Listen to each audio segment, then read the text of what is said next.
dia para você, tudo bem? Hoje é quinta-feira, dia 12 de janeiro de 2017. Começa agora mais uma edição do Link Record News e esses são os destaques de hoje. Um empresário sequestrado foi libertado do cativeiro em São Paulo depois de um dia inteiro em poder dos criminosos. A polícia chegou ao local depois de prender uma quadrilha formada por adolescentes. Casos como este trazem à tona o debate sobre a participação de adolescentes em casos de polícia. Você acha que menores de 18 anos deveriam responder por crimes? É o que a nossa enquete de hoje quer saber. Para votar, entre nas redes sociais, use a hashtag LinkRecordNews e participe também pelo nosso WhatsApp. Vamos agora a outros destaques do noticiário de hoje. Mistério na Bahia. Autoridades investigam morte associada à doença que causa dores intensas e deixa a urina preta. Presidente do Supremo Tribunal Federal vai discutir a crise dos presídios com presidentes dos tribunais de justiça. 17 presos acusados de chefiar a rebelião que deixou 60 mortos em Manaus são transferidos para presídio federal. Eles foram ameaçados de morte. Frutas exóticas que eram até pouco tempo desconhecidas caem no gosto dos brasileiros e ganham espaço nas feiras e sacolões. Divida a sua opinião com a gente. Participe do nosso jornal, porque começa agora a primeira edição do Link Record News.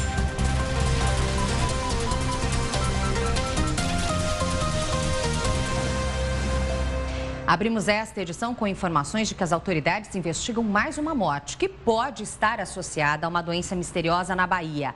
A vítima foi um morador de Salvador e o nome dele não foi divulgado. Ele teve todos os sintomas da doença misteriosa, causa dores intensas e deixa também a urina preta. As duas mortes estão sendo investigadas, já que as vítimas também apresentavam outros problemas de saúde. Até o momento, existem 52 casos suspeitos da doença misteriosa em toda a Bahia. A primeira vítima passou mal depois de comer peixe. Eulício de Santana Filho estava na lista dos 52 casos suspeitos da doença notificados pela Secretaria de Saúde do Estado. Ele morreu na última sexta-feira depois de apresentar os sintomas que vêm chamando a atenção de médicos e pesquisadores. Sara, viúva do vigilante, que tinha 48 anos, conta que ele foi o único a apresentar problemas depois de comer um peixe na ilha de Taparica. Todo mundo comeu esse peixe, toda a família. Os amigos, e só que ninguém passou mal, só quem passou foi ele. Eulício e um outro homem que não teve a identidade revelada foram os dois mortos notificados até agora pela Secretaria de Saúde do Estado. Mas os dois óbitos ainda estão sendo investigados. Até o momento, a doença vem sendo tratada como mialgia aguda. Os casos começaram a ser registrados em 14 de dezembro do ano passado. E até laboratórios de fora do estado também estão trabalhando na análise dos pacientes que apresentaram sintomas. Os estudos feitos por este pesquisador da Universidade Federal da Bahia apontam para a contaminação por vírus. Mas o nome da doença continua um mistério. Minha suspeita é que pode ser um paraecovírus ou um enterovírus. Eu estou entre esses dois.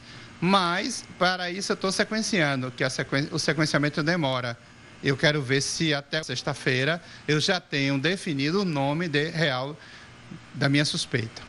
E ainda falando sobre saúde, 28 pessoas morreram com sintomas de febre hemorrágica, que é causada pelo vírus da febre amarela em Minas Gerais.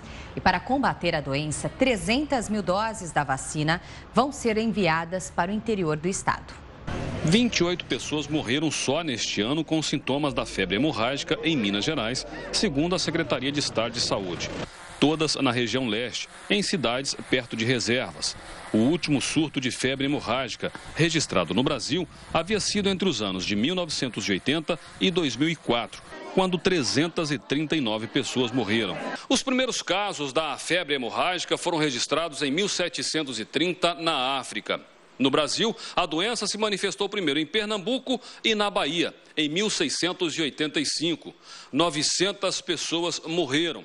A doença só foi controlada no país depois de muitas campanhas para combater os mosquitos transmissores, entre eles o Aedes aegypti. Isso tem que ser feito o ano inteiro, todos os dias, todas as semanas, todos os meses, incansavelmente o combate ao mosquito. O médico explica que a febre hemorrágica tem um curto período de incubação, deixa a pele amarelada, causa fortes dores de cabeça e diarreia.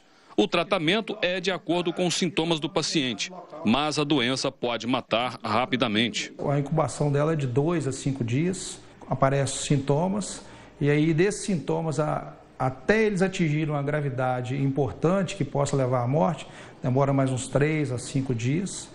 Se o paciente não receber nenhum tipo de cuidado nesse período, ele está sujeito a óbito realmente em menos de 10 dias. Todos os casos estão na região leste, em cidades próximas a reservas. 300 mil doses de vacina serão encaminhadas para o Vale do Rio Doce, para imunizar a população.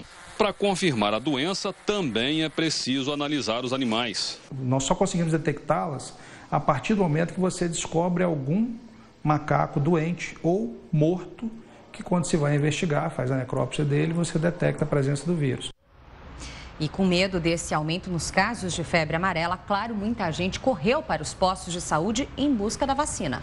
Pois é, e houve muita confusão. Quem conta pra gente essa história é a repórter Paula Branches. Paula.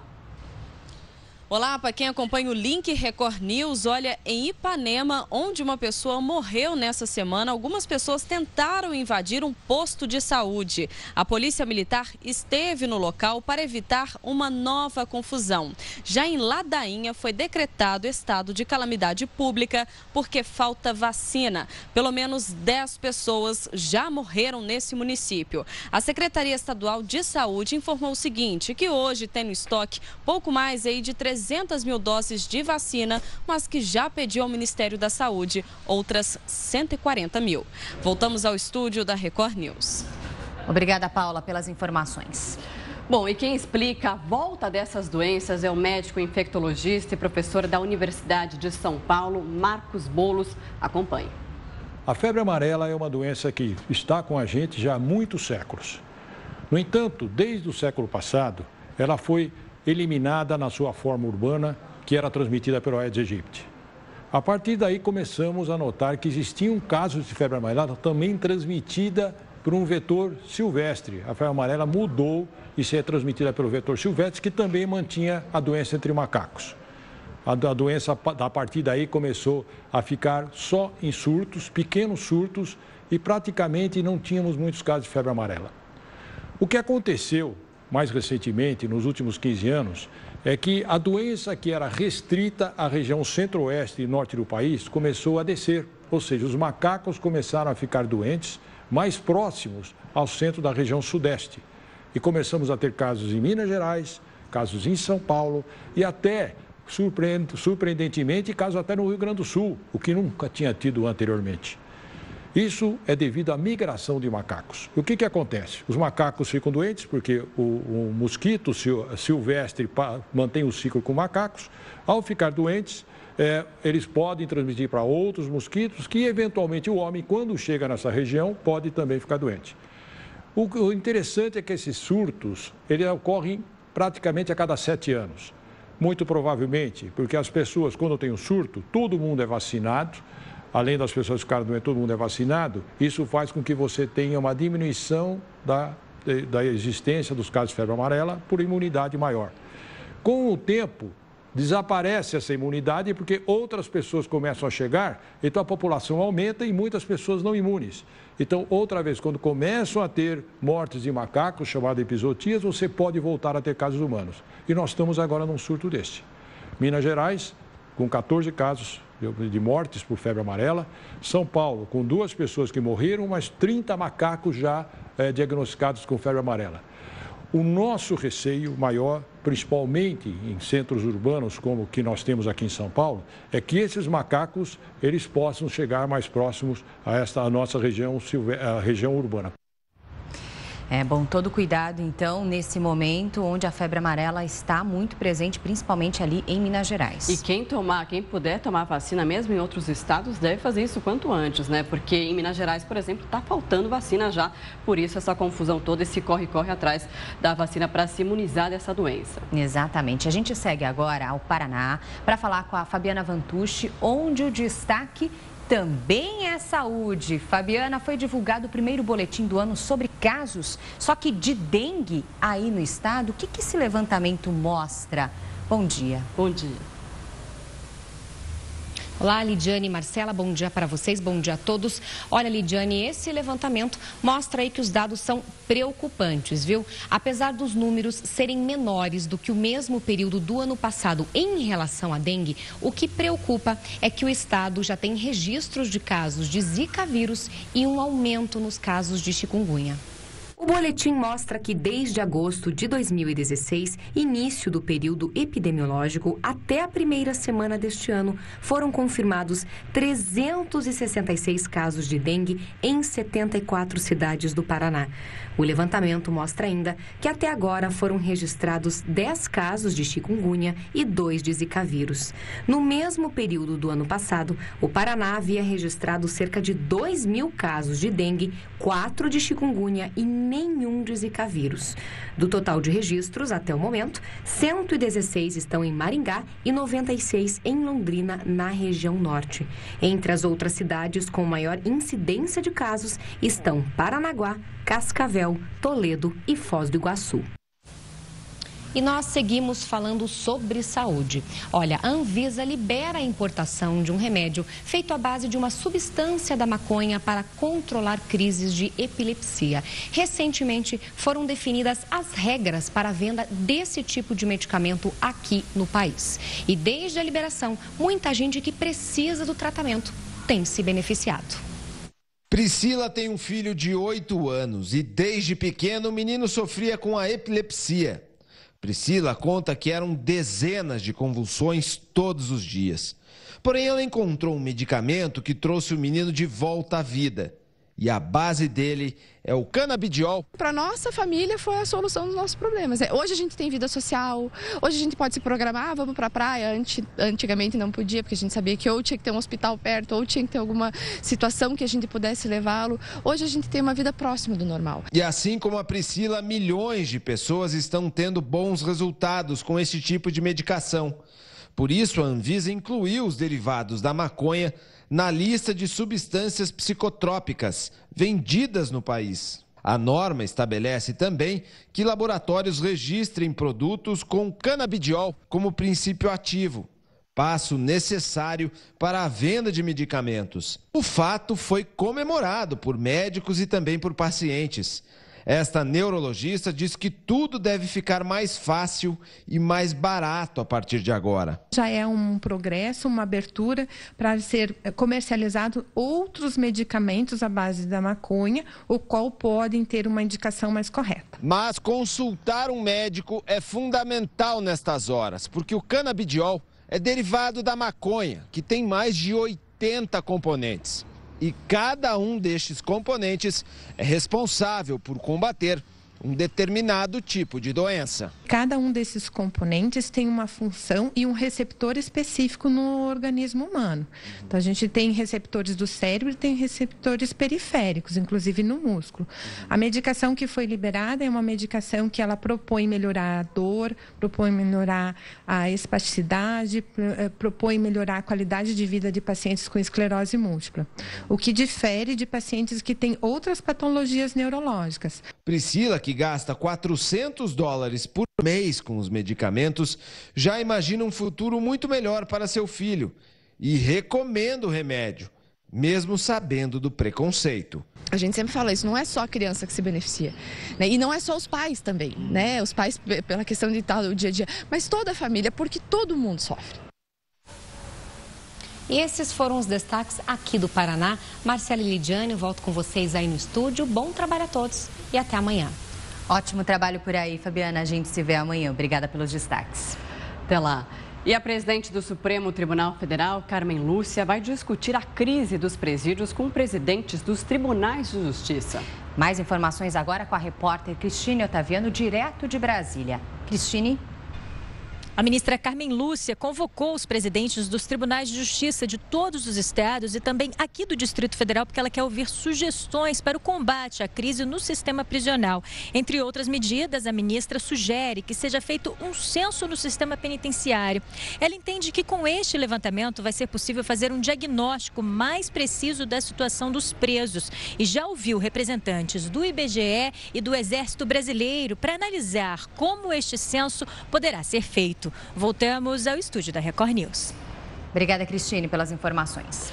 Bom, e ainda sobre a crise penitenciária, 17 presos acusados de chefiar a rebelião que deixou 60 mortos em Manaus foram transferidos para um presídio federal. Eles foram ameaçados de morte. Foi em um caminhão-baú que os presos foram levados até o aeroporto. O veículo foi escoltado por terra e também pelo ar, por um helicóptero da Polícia Civil. Todos os 17 presos são considerados mandantes da rebelião, que resultou na morte de 56 detentos no dia 1º de janeiro. Cada um deles estava acompanhado por um agente penitenciário federal.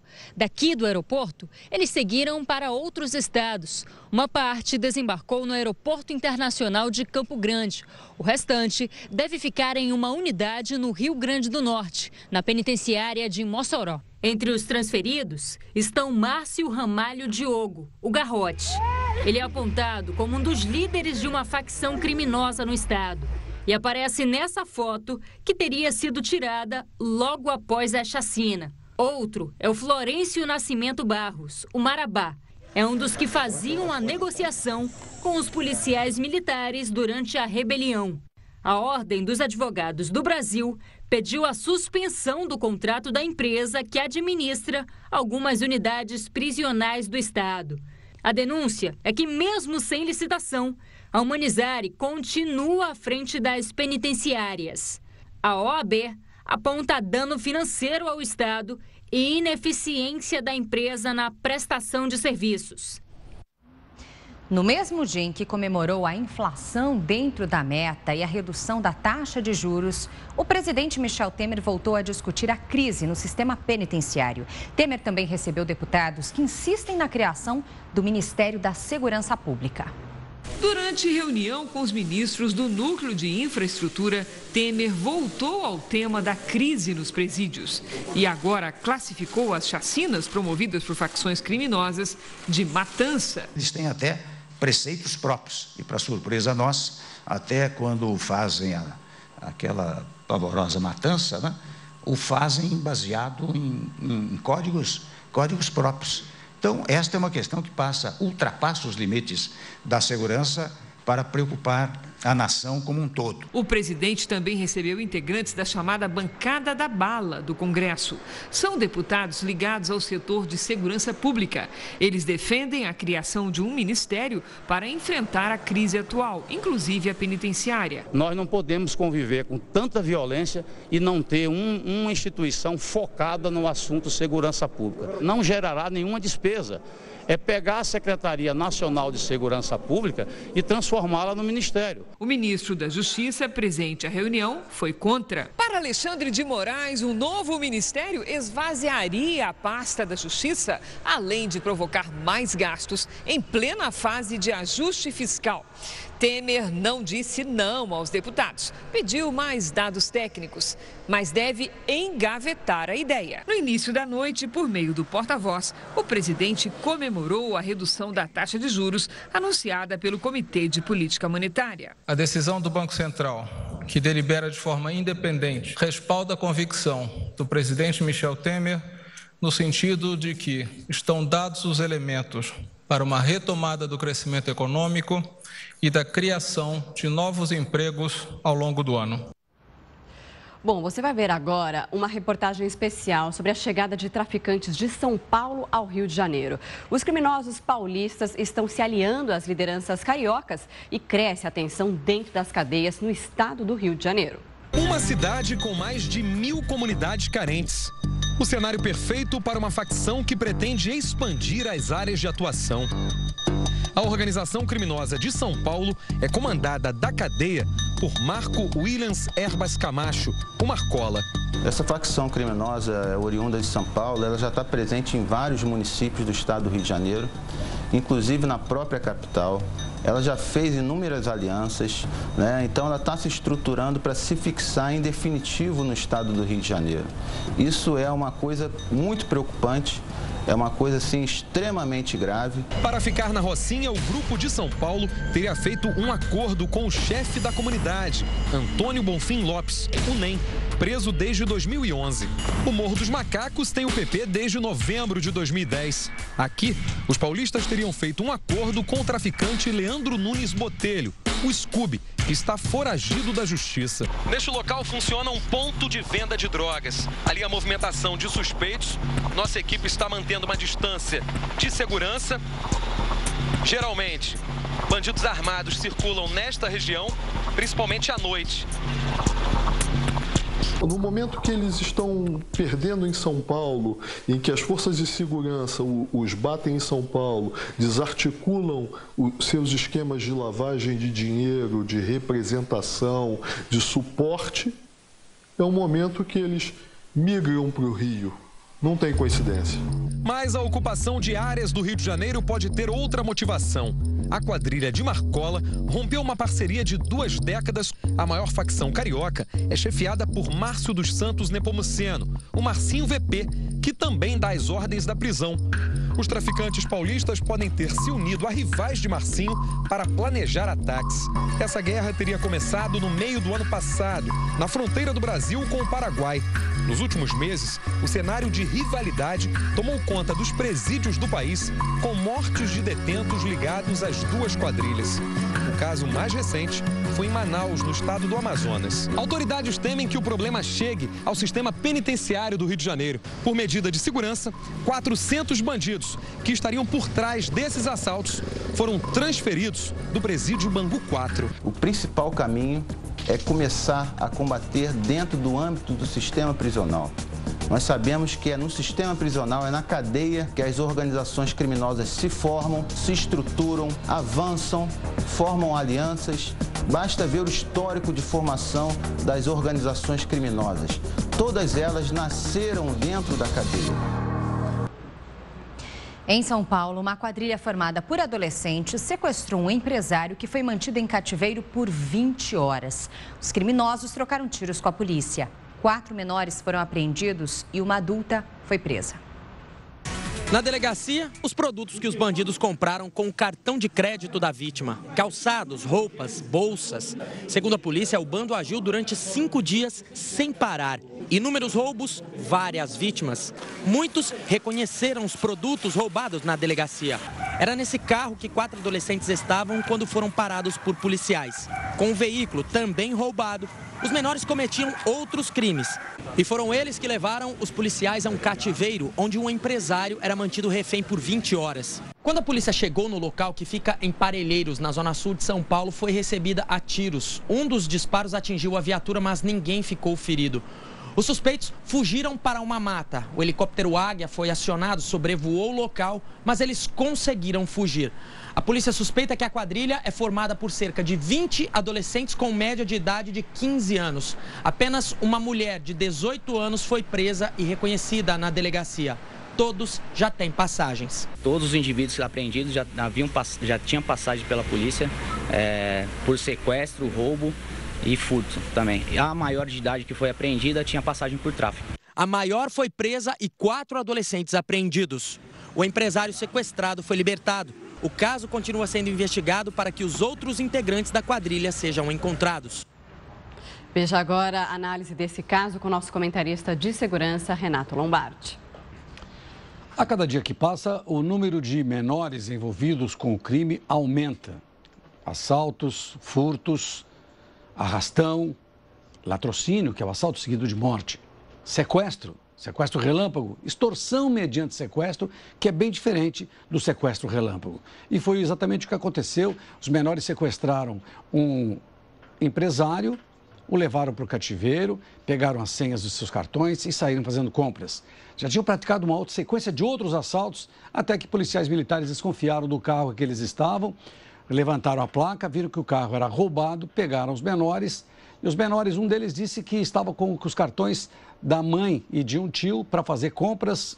Claro que essa história não foi aceita pelos policiais. Aperta daqui, aperta de lá. Eles confessaram que tinham sequestrado um empresário que ele estava no cativeiro. Os policiais foram até o cativeiro, houve troca de tiros. O homem que estava no cativeiro fugiu e os menores acabaram sendo levados para a delegacia. O empresário foi libertado E uma garota de 18 anos foi até a delegacia para tentar, entre aspas, negociar a libertação dos menores e acabou sendo presa porque ela foi reconhecida por várias pessoas como participante também de assaltos e de sequestros.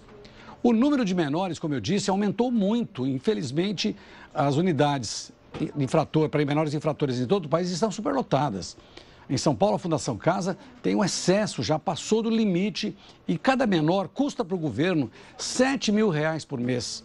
Mas, ao que parece, não tem adiantado nada, porque eles entram e saem e continuam a praticar crimes, continuam a assaltar, a furtar, a sequestrar e até a matar.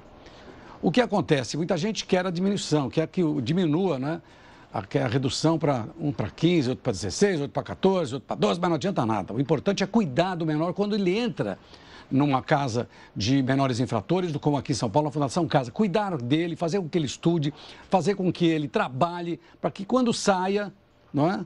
Ele saia para uma outra vida, fugindo das drogas, fugindo das quadrilhas, escapando de tudo isso e voltando a ter uma vida normal, que é uma vida de um menor, que vai lá estudar, participar de festas, de bailes, namorar, ter uma vida social normal do que ter essa vida de crimes, porque o entra e sai é o que tem acontecido, infelizmente. Esses garotos que sequestraram o empresário, um tem 14, um tem 15, um tem 16, o outro tem 17 anos e fazem parte deste grupo outros 10 menores nessa faixa de idade, o que realmente é uma pena. Aí vocês podem dizer, e os pais onde estão? Aí isso é uma outra história. Os pais muitas vezes não têm o controle dos filhos e acaba dando exatamente nisso. O pai trabalha, o filho assalta, furta e até mata. A completa desestrutura, né, do sistema. Bom, diante dessa situação, nós perguntamos para você na enquete do dia. Você acha que menores de 18 anos deveriam responder por crimes? Pois é, para votar nas nossas redes sociais, entre no Twitter, no Facebook da Record News, comente, participe, use a hashtag Record News para votar na nossa enquete. Se você quiser mandar uma mensagem para a gente com a sua opinião a respeito desse tema, que é um tema bastante polêmico, já se discutiu muito, inclusive no Congresso Nacional, a respeito da redução da maioridade penal.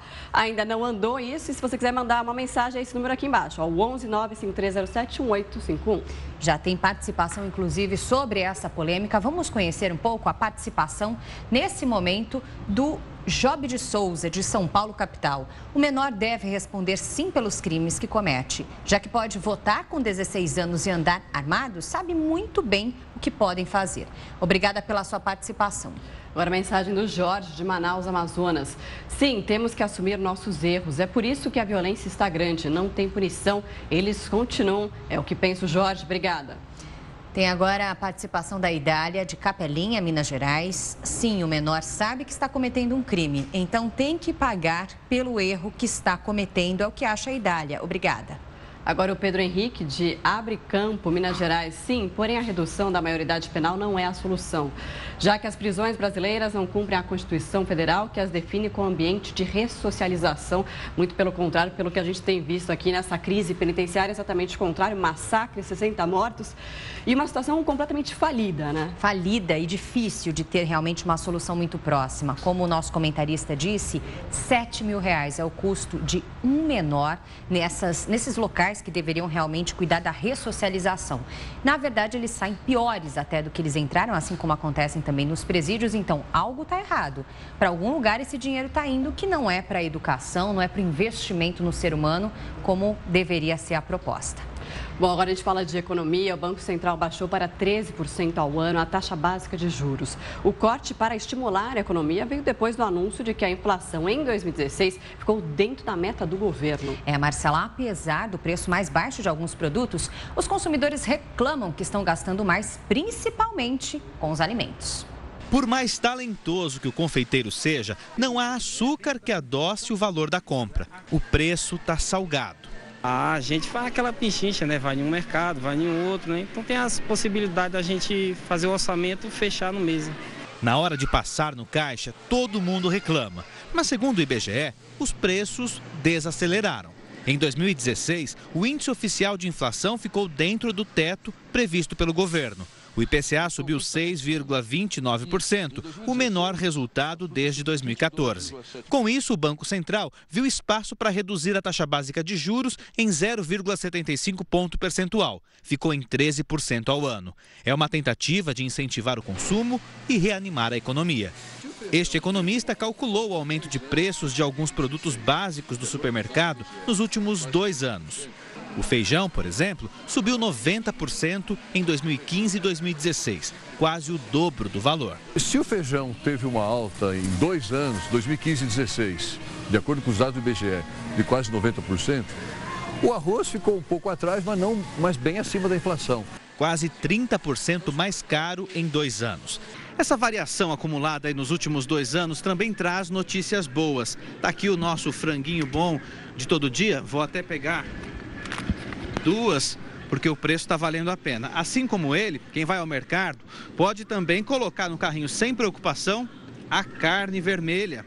E o professor explica pra gente por que a gente pode encher o carrinho com tanta proteína. Claro, como nós dissemos no início, o IPCA avaliou 6,29% no ano passado.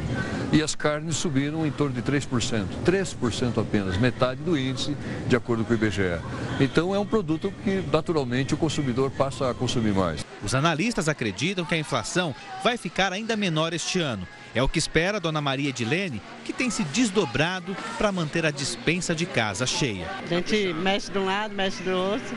Se der, leva, se não der, leva outra hora. Difícil mesmo. Bom, hora de tirar suas dúvidas sobre a língua portuguesa. E para isso nós recebemos aqui o professor Dr. Rodrigo Maia dos Santos, da PUC São Paulo, que aparece aqui todas as terças e quintas-feiras, justamente para tirar todas essas dúvidas da polêmica e querida língua portuguesa, né, Rodrigo? Pois é. Bom dia, Marcela. Bom dia, Lidiane. Bom dia aos telespectadores. Mais uma vez aqui para tirar algumas dúvidas. Eu tenho recebido muitas mensagens. Hoje eu separei algumas que eu recebi aqui, anotei, para tentar dirimir essas dúvidas, né? Para tentar melhorar um pouquinho, e como eu digo desde o começo, para ela parar de ser temida a língua portuguesa e ser a querida língua portuguesa, não é isso? Podemos começar, não? Claro, as dúvidas, né, foram enviadas. Exatamente. Boas dúvidas, né? Teve uma, hoje eu vou começar por essa, que foi o que a gente estava falando. Uma telespectadora mandou assim: "Ô, professor, eu fico grávida do marido ou do filho?" Quer dizer, eu vou dizer, eu estou grávida do meu marido ou do meu filho? Bom, grávida é um estado, né? Nesse caso, né? Então, assim, ela está em estado de gravidez. Então, grávido, né? Grávida, a palavra existe para dizer grávida, no caso da mulher, obviamente. Tá? A palavra existe para dizer que ela está em estado de gravidez. E ela Existe grávido? Não, grávido, a palavra no masculino, no feminino, você tem a desinência para colocar. Mas no caso, aqui no caso de engravidar, só existe grávida no feminino. Isso mas que eu achei que fosse uma invenção, quando o homem, por exemplo, o parceiro da grávida, coloca estamos grávidos ou estou grávido. Ele pode dizer que ele está grávido. Obviamente que é um modo de dizer, ele não está, o termo correto é emprenhado, né? Ele não está emprenhado, mas ele pode dizer eu estou grávido. Acho que é até muito delicado, muito doce do marido dizer eu estou grávido junto. Acho que essa palavra a língua portuguesa incorpora, porque o homem, junto com a mulher, pode dizer eu estou grávido, né? Claro. E esse pode dizer, sempre lembrando, no modo de falar. Óbvio que quem está emprenhado, quem está grávido não é o homem, quem está grávida e emprenhada é a mulher. Então, nesse caso, ela está grávida do marido. Ela está emprenhada de alguém, do marido. Então, você está grávida, né? No seu caso que mandou a dúvida, está grávida do marido, esperando um filho nascer, né? Só para deixar claro, ela ficou grávida do marido. Tudo bem? Essa foi a primeira dúvida. Bem bacana essa dúvida. Então, quando colocam, por exemplo, grávida de um menino ou de uma menina, tá errado. Na verdade, tá errado, né? Na verdade, assim, ela tá grávida do marido, aguardando um filho. Ou uma filha. Ou uma filha, etc. O que eu sempre digo é assim, o uso, lembra que a gente falou na terça-feira? O que vai acontecendo com o uso na língua portuguesa? Muitas pessoas vão usando. Grávida do marido no sentido de emprenhada, mas grávida do filho no sentido de esperando, aguardando o nascimento. Então, o que vai acontecer no dicionário muito em breve? O grávido ou grávida, nesses dois sentidos que a gente mencionou, no caso, grávida da mulher, como a gente está dizendo, vai ter o sentido tanto grávida do marido, no sentido de estar emprenhada, certo? Como vai existir o grávida do filho no sentido de aguardando. Hoje, se a gente buscar no dicionário, eu sempre trago as dicas aqui, por mais que eu cite essas polêmicas, a gente fala o que é correto. Hoje, o correto é grávida de alguém no sentido do marido que fez, né? Que tem esse ato junto com a mulher. Agora, com certeza o dicionário vai acabar incorporando quando você diz grávida do marido no sentido de estar emprenhada e grávida do filho no sentido de esperar o nascimento dele. Com certeza a gente vai ter a forma coloquial que todo mundo entende, fica mais natural de falar, né? Você não fala, estou grávida esperando um filho, Exato. Né? Eu vou te dar um exemplo muito claro, Marcela. Gente, todos aqui jornalistas, muitas vezes a gente escreve, eu vejo nos jornais, escrevendo o mas no início de um período. Por exemplo, você vai dizer assim, o governo federal fez uma medida na área da educação, mas não conseguiu implantar. Isso aí não é por vírgula que é separado. E aí a gramática sempre orientou que se fosse no começo da oração, a gente diria porém. A gente usa o porém. Mas o jornalismo, principalmente o jornalismo, isso tem uma pesquisa que foi feita na PUC, principalmente o jornalismo começou a colocar o mas no início do período no lugar do porém. Porque o porém é uma coisa que a gente não usa muito. O mas a gente usa muito mais. O que acontece? Algumas gramáticas hoje já autorizam o mas no início da oração, na questão adversativa. Então é o uso, desde que toda a comunidade que usa aceite e esse uso fique normalizado, que é o que a gente sempre disse. Isso é importante a gente pontuar. Tá bom? Tudo bem? Essa dúvida do grávido ou grávida, essa é legal. Achei legal essa pergunta. Legal. Não foi? Achei bacana, né? Mas, acima de tudo, que o filho nasça com saúde, né? Acima de tudo. Claro, né? sempre. Vamos lá. A segunda dúvida que chegou é assim, professor, eu escrevo senão tudo junto ou senão separado? E aí? E aí, como eu faço sempre aquela pegadinha com as apresentadoras, que elas ficam naquela situação, né? Muito legal fazer isso. Senão junto ou separado? Tem as duas formas, né? Tem as duas formas. Agora, junto, eu acho que quando é a ideia completamente contrária do que você coloca. E o separado? E o separado se for uma opção. Gente, a Lidiane podia começar a dar aula de português, Ela podia ficar no seu lugar. Gente, eu já achei uma concorrente aqui, exatamente isso. É isso? Eu costumo anotar que o senão é quando dá a ideia do contrário. Por exemplo, a editora-chefe Aline, que fala aí no seu ouvido, ela chega para você e fala assim, Lidiane, fale mais alto, senão ninguém vai te ouvir. Ou seja, fale mais alto, do contrário, ninguém vai te ouvir. Perfeito? Então, assim, é isso. Agora, você pode usar o senão separado. Por exemplo, a Aline te liga e fala assim, ó, se você não chegar a tempo, eu vou ter que começar o jornal sem você. Então, ela fala, se você não chegar a tempo, né? Se não chegar a tempo, vou ter que começar o jornal sem você. Ó. No caso de você não chegar a tempo, aí é separado. Resumindo, para todo mundo entender em casa, senão junto significa do contrário, senão separado significa caso não. Tá bom? E a Lidiane acertou certinho hoje. Eu falei que ia dar uma pegadinha, hoje a Lidiane é ela que me pegou. E posso falar, é o mesmo caso que acontece com em vez de e ao invés de, exatamente, não é? Em vez de ou ao invés de. Eu acho que eu vou inverter, Marcela. Eu vou ali do seu lado, ela vem aqui, que ela tá afiada no português. Ela tá, né? Tá afiada, tá muito boa. Tem uma palavra que eu acho que causa muita dúvida, é o afim. Não é em sentido de contrariedade, mas tem o afim separado e o afim junto. Tem um afim separado, tem o afim junto, que é afim, por exemplo, você pode até usar isso, estou afim de alguém, e tem o afim separado, que é afim na finalidade de, né? Afim de, ter a finalidade de. Eu vou trazer depois uma tela, porque tem 3 exemplos do afim de, o afim junto, o afim separado. Eu vou trazer uma especial para a gente falar disso. Respondendo as dúvidas aqui, por exemplo, essa questão do C, tem aluno que pergunta assim para mim, professor, eu vejo aqueles comerciais, se eu não me engano, são de cigarro, que falam assim, ou de alguma coisa de médico, etc., que fala assim, ao persistirem os sintomas, o médico deverá ser consultado, acho que é de remédio, algumas coisas assim. Sim. E me perguntam assim, professor, o correto é a persistirem os sintomas ou ao persistirem os sintomas? Vamos ver se a Lidiane está afiada. Pelo menos, né, Marcela? Tem que pegar uma vez, pelo menos. Olha, a persistirem ou ao persistirem os sintomas? Os sintomas persistem. A persistência dos sintomas, então é a... Eu gosto muito porque assim, ela tentou, e é legal porque assim, eu respondo para os meus alunos nenhuma das duas. Você sabe por que nenhuma das duas está correta? Porque o que quer dizer essa frase? Quer dizer assim, na condição de os sintomas ficarem, persistirem, continuarem, você continua um médico. Se é na condição, o que você tem que usar? Qual o pronome? É o se. Se persistirem os sintomas, o médico deverá ser consultado. Então, muitos comerciais que ainda colocam aquele aviso do a persistirem ou ao persistirem estão errados. Porque é uma condicional e você usa se persistirem os sintomas, o médico deverá ser consultado. Portanto, agências de publicidade, atenção, né? Atenção, agência de publicidade. Eu já vi uns 2 comerciais que felizmente colocaram o C, né? Mas tem muitos ainda que colocam A ou ao, né? Então, assim, o correto é C porque é uma condição. Tá certo? É que eles colocam tão obrigados aquilo, porque eu acho que eles nem gostariam. A Priscila, né? Eles rapidinho. Rapidinho. Não dá nem para entender. Não dá nem para entender, mas o correto é o C. Tá certo? Tá. Dá tempo de falar mais alguma dúvida? Ótimo. Aí a outra que surgiu, e falaram do Facebook principalmente, dizendo assim, as pessoas vão agradecer, por exemplo, os dias de aniversário, as pessoas mandam aquelas mensagens, agradeço a todos que mandaram a mensagem, etc. Né? Assim, e a maioria, segundo os telespectadores que mandaram a mensagem para mim, a maioria escreve o a todos com um acento grave. A todos, o a com acento grave. Poxa vida. Então, assim, todos é um pronome indefinido, todos, porque eu não estou definindo quem é, então é um pronome indefinido. Ele está no masculino, todos, ou se fosse feminino seria todas, e ele está no plural. Então, de jeito nenhum a gente coloca o acento grave. Nem indicativo de crase, lembra da aula passada, e nem indicativo de locução adverbial feminina, porque o todos está no masculino, plural, e também não é indicativo de crase, porque não tem 2 as lá dentro. Então, se você for agradecer a todos, obrigado a todos, você não usa acento grave. Atenção, todo mundo que está no Facebook aí, se escreveu com acento grave, tira que está errado. Né? Vai lá, edita rapidinho. Vai lá, edita rapidinho e tira, porque é sem o acento grave.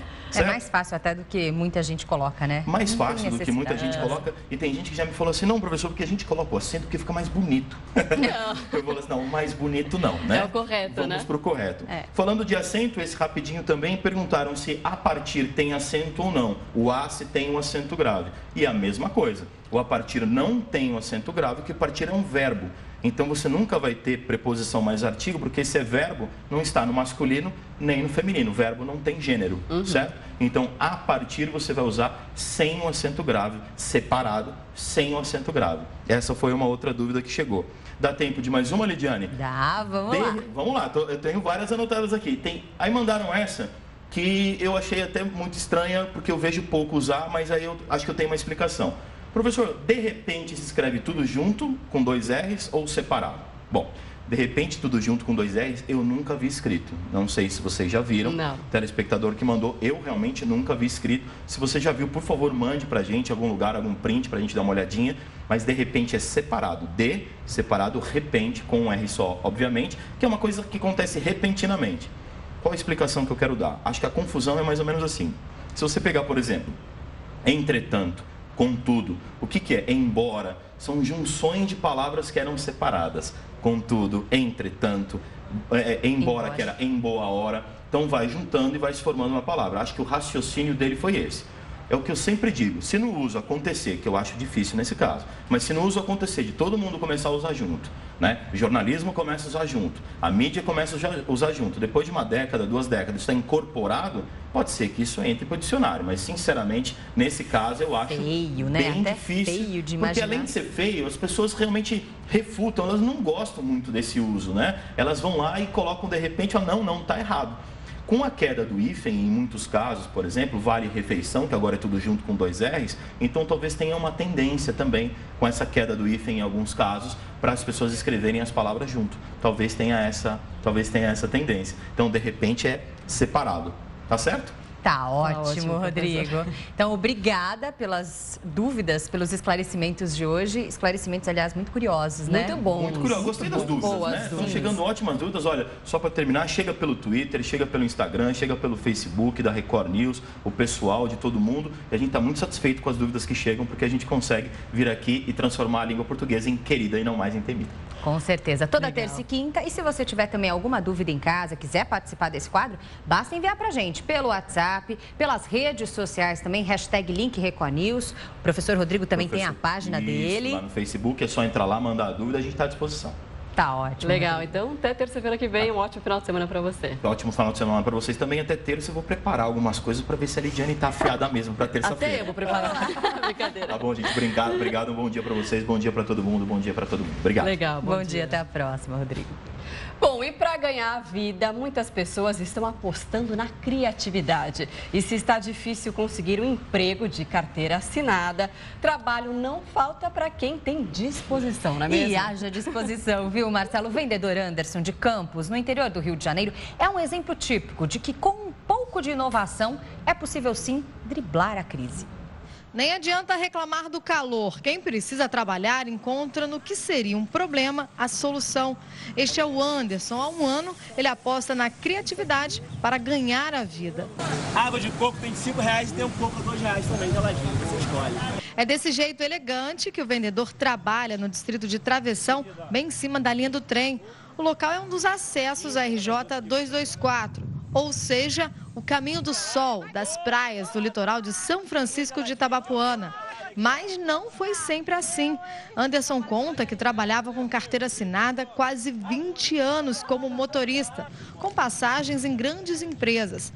Até o início do ano passado, trabalhava no Porto do Açu, em São João da Barra. Já são 2 verões como vendedor. A gente é casado, tem filhos e é muito triste para um chefe de família levantar de manhã e não saber o que vai acontecer com ele durante aquele dia. Então, eu busquei essa alternativa aqui, porque a nossa necessidade faz a nossa velocidade. Então, foi uma alternativa que no momento eu encontrei, funcionou, deu certo, estou aqui e vamos para frente, vamos para a luta. Água ou coco, todos dois hidratam o corpo. A frase pegou. A luta do Anderson é muito grande. Esse carro, por exemplo, ele pegou emprestado com um amigo para vir trabalhar. É o garçom da linha, que encontrou, em meio a tanta dificuldade, uma forma de pagar as contas.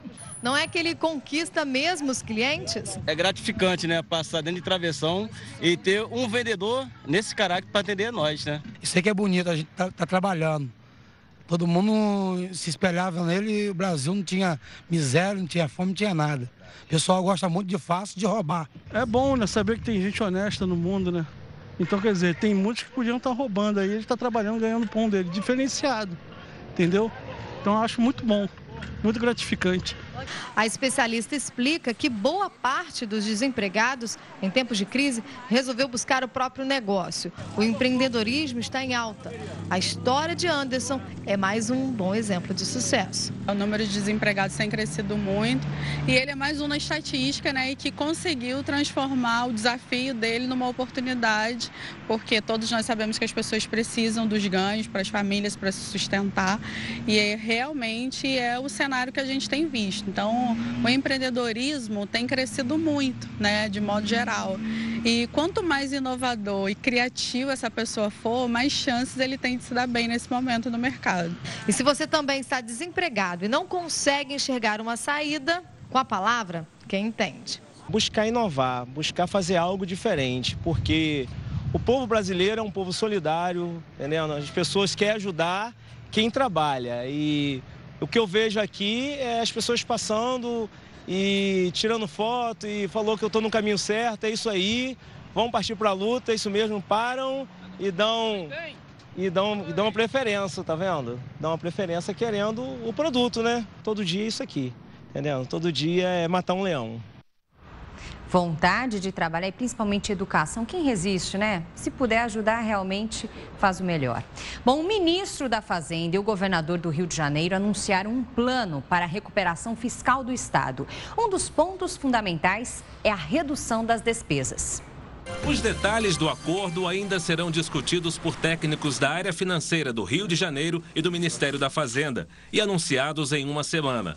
Entre as propostas estão o aumento de receitas do Estado, a redução de despesas e a reestruturação de empréstimos já firmados. O acordo é possível, é viável e será concluído até o final da semana que vem. Este é o grande avanço dessa semana e, na realidade, talvez muito maior do que todos esperavam. Para entrar em vigor, as medidas terão que ser aprovadas pela Assembleia Legislativa do Rio e levadas ao Supremo Tribunal Federal, que no ano passado permitiu aos governadores buscar acordos de conciliação sobre os débitos com a União. O caso foi à Justiça depois que os estados questionaram os termos para o pagamento da dívida. Nós estamos entregando a ministra Carmen Lúcia. Eu acho que é um avanço para o Rio de Janeiro extraordinário. O Rio de Janeiro volta a ficar um estado viável e um estado que não vai ficar só na dependência mais do petróleo. Ao sair de uma reunião com o presidente Michel Temer, o senador Aécio Neves comemorou o avanço nas negociações que deverão se estender a outros estados. O que me disse o presidente é que o ministro da Fazenda estará à disposição do governo de Minas para negociar, como vem fazendo com outros estados, iniciou com o Rio de Janeiro, né, um pacto de superação da crise, mas obviamente com contrapartidas que possam ser suportadas pelo Estado. O Link Record News faz agora uma pausa para os nossos apoiadores e volta em instantes. A seguir, os destaques do mundo pop, a gente mostra em instantes. Até já.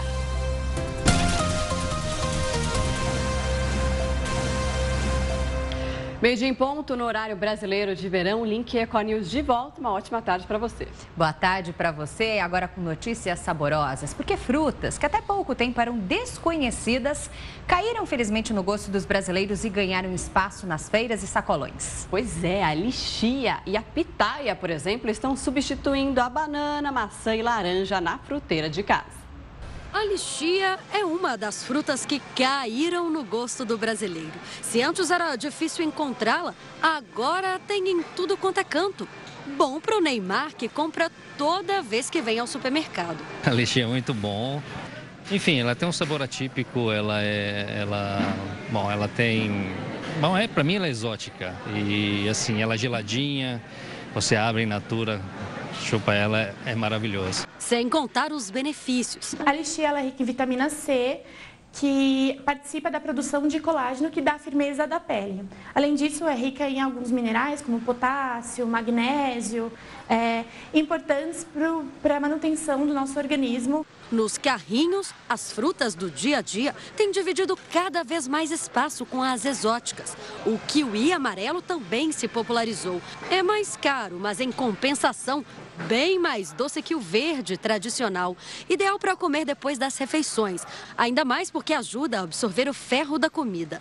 Tão cheio de vitaminas quanto é o avocado. Este tipo de abacate menor que está mais comum nos sacolões. Outra fruta que até pouco tempo era desconhecida e agora vem ganhando espaço é esta daqui, a pitaia. Além de chamar a atenção pela beleza, é gostosa e cheia de nutrientes. Ela tem dois tipos, né? Dentro dela a gente tem a polpa branca e a polpa rosada, que é essa daqui. É uma fruta de baixa caloria, uma fruta que apresenta bastante fibras, um potente antioxidante, anti-inflamatório, que auxilia na saúde cardiovascular. Dá para consumir in natura ou em suco, como ensina a nutricionista. Basta bater com água ou água de coco. Quem sabe até fazer uma salada de fruta com todas essas delícias que acabamos de mostrar. Essa é uma das formas que a Gláucia consome a pitaia, fruta que só foi conhecer no ano passado, depois de ver com frequência no mercado. Eu não conhecia, eu nem sabia a existência dessa fruta. Eu fui no mercado aqui em São Paulo, comecei a olhar algumas frutas e a atendente mostrou, falou assim, por que você não experimenta essa fruta pitaia? Até achei o nome estranho. A partir daí eu comecei a procurar e aqui eu sempre encontro e eu acabo comprando. É melhor a gente consumir coisas saudáveis e que dizem que fazem bem pra gente, né? Então, quanto mais coisas assim diferentes que façam bem pro nosso organismo, eu acho que é super válido. Com certeza. Bom, chegou a hora de falar sobre a cultura pop aqui no Link Record News. E hoje tem uma estreia nos cinemas muito aguardada pelos fãs dos games. Marcela, quem traz todos os detalhes pra gente é a Daiane Bombada. Daiane, olá! E aí, pessoal, tudo bem? Quinta-feira, você já sabe, é o dia de colocar em ordem todas as notícias do mundo pop. Então, se liga!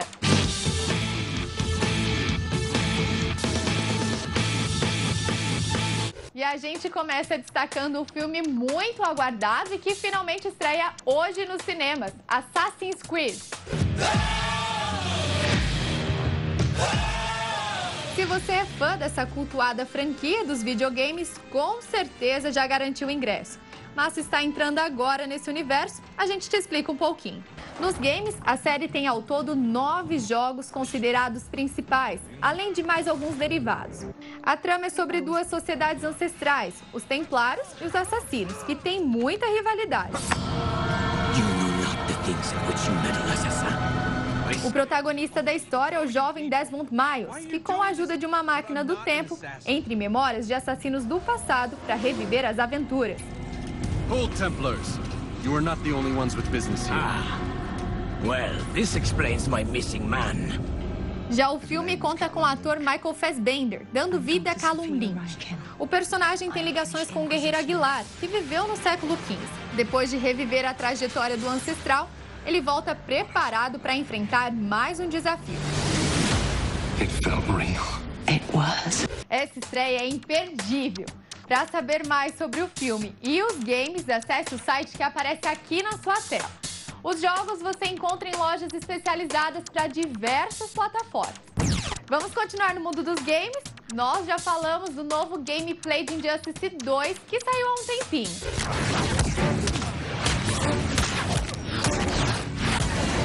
Agora, a novidade é que foi confirmada a data de lançamento do novo jogo.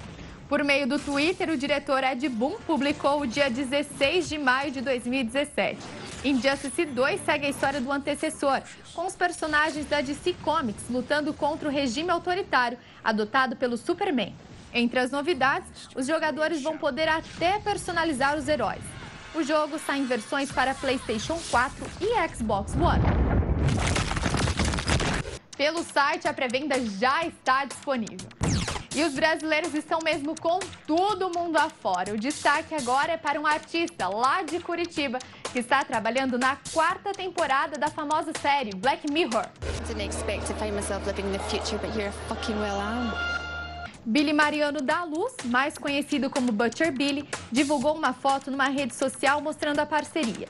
Billy ficou conhecido depois de trabalhar em capas inspiradas na era de ouro dos quadrinhos. Black Mirror é uma série britânica de ficção lançada em 2011, que mostra a sociedade no futuro, em meio às consequências das novas tecnologias. Você pode assistir às 3 temporadas anteriores da série no serviço de streaming Netflix. Outra novidade é o retorno de Gotham no dia 16 deste mês, que já está na 3ª temporada.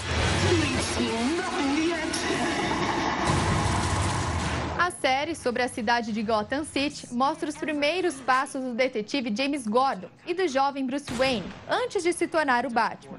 Também é possível ver o desenvolvimento de vários famosos vilões do Cavaleiro das Trevas. Pela Netflix, você pode assistir as 2 primeiras temporadas. Já pelo canal Warner Channel, você acompanha a continuação da 3ª temporada. E fique atento que uma nova edição da Comic Con Experience vem aí. Só que agora não é em São Paulo, não. A CCXP, um dos maiores eventos pop da América Latina e do mundo, vai ser em Pernambuco. Chamado de CCXP Tour Nordeste, essa é a primeira vez que o evento vai ser realizado fora da capital paulista. A programação acontece de 13 a 16 de abril e a expectativa é que mais de 60 mil pessoas compareçam ao evento. Muito legal, né? E os ingressos já estão à venda no site www.ccxp.com.br. E todo mundo lembra que na semana passada o cantor Ed Sheeran informou nas redes sociais que lançaria uma nova música. Só que a novidade veio em dose dupla.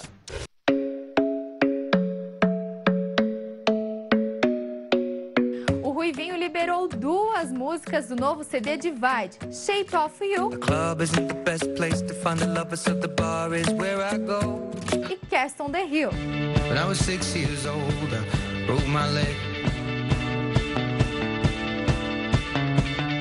E não para por aí. Em apenas um dia, Ed bateu o recorde no Spotify. Juntas, as 2 músicas somam mais de 13 milhões de reproduções e ultrapassaram a música Drag Me Down, da banda One Direction, que em 2015 atingiu 4,5 milhões de reproduções. É muita coisa, né?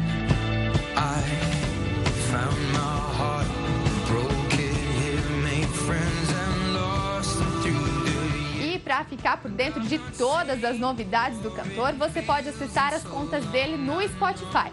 Os videoclipes já estão disponíveis também no YouTube.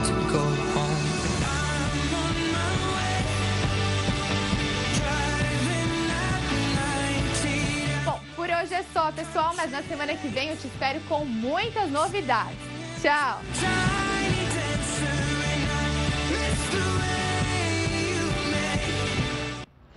Legal, Daiana, muitas novidades no mundo pop. Até semana que vem com mais destaques. Agora a gente fala sobre o preço alto da gasolina e do etanol, que tem deixado aí muita gente assustada. Muita gente, inclusive, está convertendo os carros para o gás natural veicular, o GNV. No ano passado, a procura por esse serviço cresceu mais de 100% em São Paulo. Dá só uma olhada. A procura saltou de 3.500 instalações em 2015 para quase 7.400 em 2016, aumento de 110%. Os dados são da região que engloba cidades da Grande São Paulo, da Baixada Santista, do Vale do Paraíba e de Campinas. O gás natural veicular, o GNV, está sendo chamado até de combustível da crise. No comparativo com a gasolina, a economia chega a 53%, já com o etanol, 57%. Levando-se em consideração o custo por quilômetro rodado, o motorista, com R$ 30, roda 77 quilômetros com etanol, 84 quilômetros com gasolina e 177 quilômetros com o GNV, mais do que o dobro. O David é taxista há 20 anos. Há pelo menos 10 ele converteu o carro para o gás natural. Diz que a economia é que o mantém no mercado. A economia é boa, né? E do jeito que está a economia hoje, você tem que procurar meios para que você possa se economizar. A tecnologia que atualmente é utilizada nos modelos também teve influência nesse interesse maior pelo GNV. Os componentes instalados oferecem mais economia e menos desgaste dos motores. Por isso se tornou o combustível favorito, não só dos profissionais do volante, mas também de quem usa o carro para passeio. Tá aí a fila de espera para fazer a conversão do motor. Os táxis e carros utilizados por motoristas da Uber representam mais da metade dos convertidos no último ano. Os particulares chegaram a 40% e frotistas 5%. O GNV é muito seguro, né? Quando você compara cilindros de oxigênio em leitos hospitalares, o material é o mesmo, o processo de produção é o mesmo e a pressão é a mesma. O custo médio para a instalação do kit gás é de R$ 5.000. Não há uma taxa mensal. Quem roda bastante economiza mais. E hoje em dia ficaram para trás, segundo este consultor, reclamações como perda de potência do motor. São equipamentos de quinta geração. Então são equipamentos que ele te dá uma performance muito próxima do que é o carro originalmente falando. Bom, a gente fala agora de saúde. Todos os anos, mais de 16 mil mulheres recebem o diagnóstico de câncer do colo de útero aqui no Brasil. Resgatar a autoestima e a sexualidade dessas pacientes é o desafio de um projeto inédito do Instituto Nacional do Câncer. Depois de um ano com sangramento e muitas dores, Ivanete cansou de esperar por uma consulta na rede pública. Procurou um médico particular e descobriu que estava com câncer no colo do útero. A gente fica muito triste, muito angustiada. Até porque também já tive mais irmãs também com esse problema na família. Mas resolvi levantar a cabeça e encarar, né? Jussiara também recebeu o diagnóstico de câncer. O dela é no endométrio. Teve que fazer uma esterectomia, que é a retirada de todos os órgãos reprodutores da mulher. O pensamento foi um só. Minha vida está acabada, meu casamento está acabado. Família, eu fiquei muito depressiva, fiquei muito debilitada. As duas mulheres têm em comum o tipo de câncer que atinge o sistema ginecológico e a sexualidade. Você nasceu com aquilo, você sempre teve aquilo e aquilo é tirado. Entendeu? Então há alguma mudança. Não pode ser a mesma coisa. O Instituto Nacional do Câncer inaugurou o primeiro ambulatório ginecológico do Rio. O ambulatório conta com aproximadamente 20 profissionais de diversas áreas, entre psicólogos, nutricionistas e assistentes sociais. Nesses consultórios, as pacientes tratam da parte emocional da doença, principalmente o resgate da confiança e da autoestima da mulher. Ninguém vai ser curado apenas por uma mudança de atitude. Por outro lado, vários estudos demonstram que as pessoas que encaram a doença e o tratamento com uma atitude mais positiva têm uma chance maior de serem curadas. Carmen é enfermeira do Hospital do Câncer e idealizadora do projeto. Ela resolveu se dedicar às pacientes para transformar histórias de quem perdeu a esperança. O discurso se repete. eu queria ter filhos, não vou ter mais. Ou já tenho filhos, não preciso mais do marido. Ou eu não preciso mais de ninguém. Ou tudo se acabou. Só o suporte que ela me deu, só o amor, só o carinho, só a atenção. Isso fez com que eu me levantasse e chegasse até onde eu cheguei aqui. Estou bem hoje em dia. O Link Record News faz uma pausa para os nossos apoiadores e volta em instantes. Veja a seguir, passageiros vivem momentos de pânico durante um arrastão em um ônibus no Rio de Janeiro. A gente mostra esse e outros destaques já já.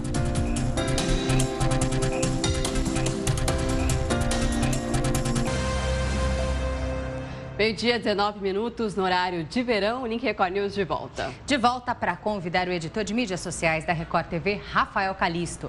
Rafael, boa tarde, tudo bem? Boa tarde, Lidy. Boa tarde, Marcela. E boa tarde para você que está assistindo a gente, que eu cheguei agora. Elas não, mas eu cheguei agora e cheguei para mostrar para vocês um meme que está fazendo muito sucesso. Ele começou aí mais ou menos no começo do ano, mas ele foi ganhando força, sabe? Vai crescendo aos pouquinhos, a gente já pode ir mostrando para vocês as páginas dele no Twitter e no Facebook. Olha o tamanho que estão essas páginas. Essa é uma, 98 mil, tá aqui. Aí ele vai para uma outra, não é a única página, tem uma outra que tem 200 e pouco. Essa é de Twitter, tem 200 mil. Aí tem a de Facebook, a outra tem mais 200. Tem uma outra de Facebook que tem 400 e tanto. E tem várias outras menores, de 15 mil, não sei quantos mil, sabe? Somando pouquinho em pouquinho. Ou seja, já tem aí muita gente curtindo páginas do Logo Eu na internet. Facebook, Twitter, enfim. Mas a brincadeira é a mesma para todas. É mais ou menos assim, eu vou tentar explicar para você que está em casa, antes que a gente mostre, né, que com o exemplo fica mais fácil. Mas a brincadeira é mais ou menos assim. Você fala alguma coisa e fala aí, logo eu, e aí quem é, né? Mas esse quem é tipo assim, uma epítome, um resumo do que é aquela frase de cima. O meu preferido de todos resume bem, que eu vou mostrar para vocês. Deixa eu ver se a gente já tem para colocar, que é o da Elsa do Frozen. Esse eu amo muito, assim. Que é assim, quis me dar um gelo... Logo eu, a Elsa, sabe? Ou seja, você não vai dar um gelo na Elsa. A brincadeira é sempre essa. Esse aqui que a gente está mostrando agora, eu adoro ele. Tentou dar um gelo em mim, logo eu, a Elsa. E aí todas as brincadeiras desse tipo, do logo eu, vão nessa linha. A gente trouxe mais algumas para vocês terem uma ideia de qual é a brincadeira que está rolando na internet, né? Como fazer uma sua. Tem aí, vamos lá, essa aqui. Me pediu R$50, logo eu, a Nayara Azevedo, da música dos R$50. E eles vão trazendo as brincadeiras atuais e fazendo versões dela, né? Então, deixa eu ver qual mais a gente tem. Eu vou exemplificando para vocês. Aqui, ó. Quis me demitir, logo eu, Roberto Justus. Mas essa brincadeira, pelo que você está falando, então, é antiga. Mas por que está repercutindo tanto agora? Não chega a ser antiga. Vamos dizer assim, dessa semana, vai. Tem aí uma semaninha, desde o dia 6, estava começando a crescer. Dia 9, esse da Elsa que eu peguei. Ela foi ganhando corpo. Não, eu entrei agora no Twitter para ver o que tinha de frase. A Lidy não aguentou essa, ó. Falou que eu te dou onda, logo eu, tsunami. Pesada essa, né? É sempre assim, sabe? Fala alguma coisa e aquela pessoa é o resumo daquilo. Ela sintetiza aquela afirmação. Então, mas eu confesso que às vezes eu tenho dificuldade. O meu raciocínio para, às vezes, algumas piadas assim, não é tão rápido, tão lógico. Aí eu sou a última a rir, sabe? Essa é boa também, ó. Pensou que eu não ia te trair, logo eu, a lua da Joelma.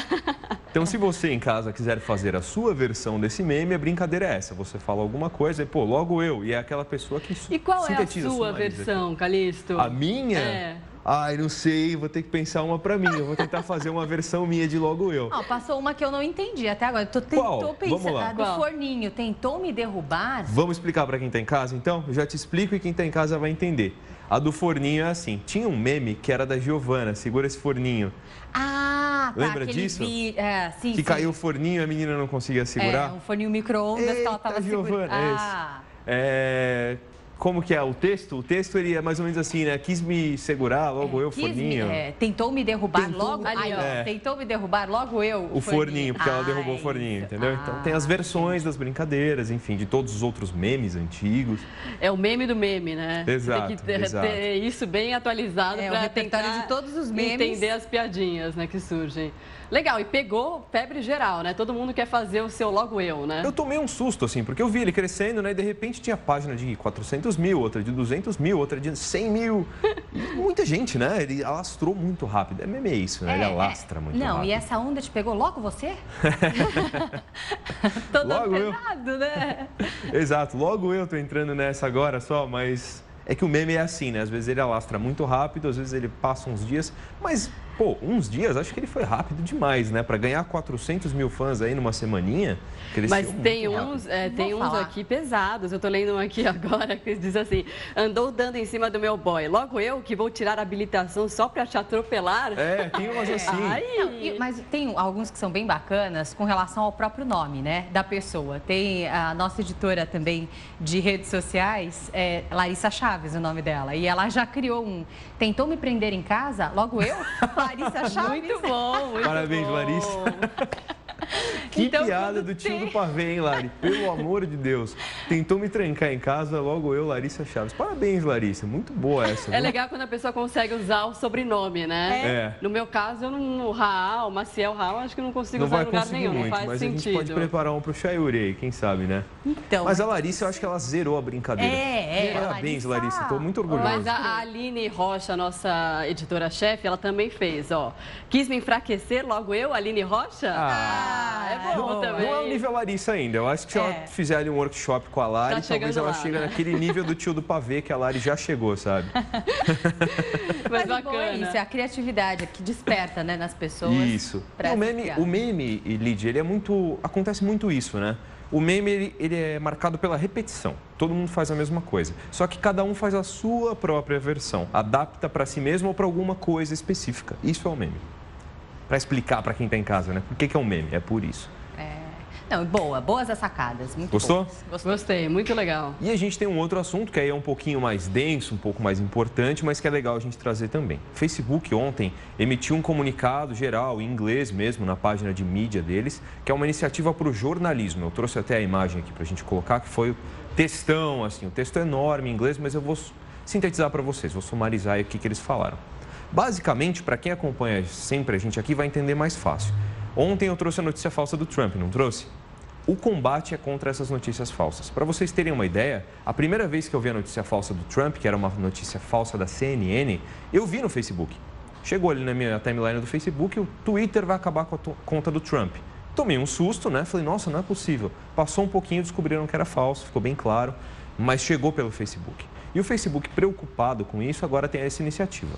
Resumindo, qual é a ideia? Contar com ferramentas de fora dele, com as pessoas de casa, com os próprios jornalistas, nós ajudarmos nesse trabalho, institutos que vão checar se a notícia é falsa ou não. Resumindo, a ideia é contar com pessoas de fora do Facebook. O Facebook não vai fazer nada sozinho. Você já tinha adiantado, inclusive, essa ferramenta que ainda não estava formatada, né? Lembra? Sim. Começou o ano, veio o anúncio oficial. Vamos treinar os jornalistas, dar ferramentas para as pessoas em casa, contar com institutos que verificam as notícias. Então, tem aí um grande projeto chegando. A ideia é que você, na sua casa, não fique mal informado com notícias falsas, que é algo que está cada vez pior na internet. E a polêmica começou exatamente nas eleições americanas, né? Porque tiveram muitas notícias falsas da Hillary Clinton, o que, de certa forma, acabou prejudicando a candidatura dela, é o que os eleitores dela alegavam na época, e o Facebook também que resolveu se manifestar nesse sentido por causa disso, né? Foi sim, Marcela. A eleição foi algo que pesou muito nisso, porque já tinha um pouco de notícia falsa, mas não era nada que tinha comprometido em larga escala. Com a eleição, o negócio se alastrou. E o problema ficou grande demais. E o Facebook percebeu que sozinho ele não vai resolver. Até porque ele não acha, ele mesmo julga que não cabe a ele. Cabe a todos nós, ele é só a ferramenta. Então, vamos ver aí, principalmente para como nós, jornalistas, vamos operar nesse sistema, né? Porque tem ali uma das partes do texto que os jornalistas serão treinados e receber ferramentas e mais bem informados sobre isso. Nosso papel é esse, a gente espera sempre informar você da melhor forma possível. Que a arma e a munição sejam sempre verdadeiras, né? Exatamente. Essa é a nossa forma de combater a mentira. Obrigada, Calista. A gente espera amanhã novamente aqui. Até amanhã, Lídia. Até amanhã, Marcela. E até amanhã, um beijo para você que está em casa. Até amanhã.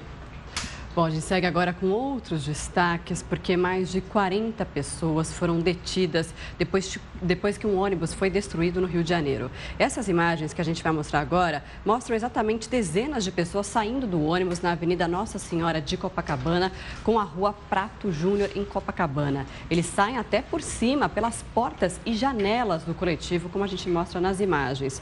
Moradores indignados filmaram a ação e gritavam pela polícia. Mais de 40 pessoas foram detidas. E a polícia investiga o caso de um menino de 6 anos que foi encontrado morto dentro da piscina de um hotel. A criança não estava hospedada no local. A piscina fica nesse hotel em frente ao prédio onde a criança morava. Samuel de Jesus, de 6 anos de idade, teria entrado no local com os amigos pelo portão que estava aberto. Ele brincando com os coleguinhas e tal, daí depois começou a chover, ele veio, ficou aí dentro um pouco ali, depois saiu, passou a chuva e ficou brincando aqui. Samuel foi encontrado já sem vida e retirado da água por um irmão. Minha mãe está em casa lá, foi para o pronto-socorro. A Polícia Civil esteve no local e a investigação deve apontar como o afogamento aconteceu. A nossa equipe de reportagem tentou conversar com os responsáveis do hotel, mas ninguém quis falar. O ministro da Educação, Mendonça Filho, informou hoje que o novo piso salarial dos professores terá um reajuste de 7,6% a partir de janeiro desse ano. Com o aumento, o salário base passa dos atuais R$ 2.135 para R$ 2.298. O valor deve ser pago para docentes com formação de nível médio, com atuação em escolas públicas, com 40 horas de trabalho semanais. O ministro ressaltou que o reajuste ficou acima da taxa de inflação, que fechou o ano passado em 6,29%. O Link Record News faz uma pausa para os nossos apoiadores e volta em instantes. A seguir, não chove há mais de 2 anos em cidades do interior da Bahia. A gente mostra já já.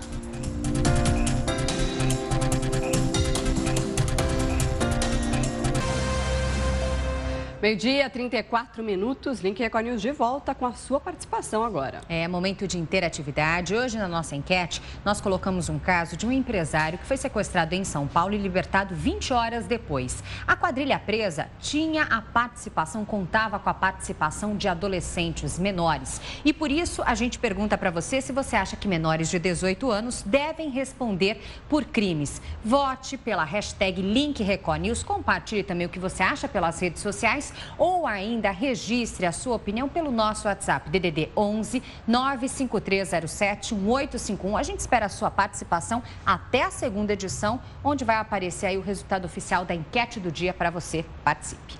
Bom, enquanto você participa, a gente segue aqui com outros destaques. Uma mulher ficou presa embaixo de um poste que caiu em Rio Branco, no Acre. Ela passava de moto quando o poste caiu e acabou presa nos fios de alta tensão. A motociclista foi socorrida pelo Corpo de Bombeiros e teve ferimentos leves. A Companhia de Energia investiga o que provocou esse acidente.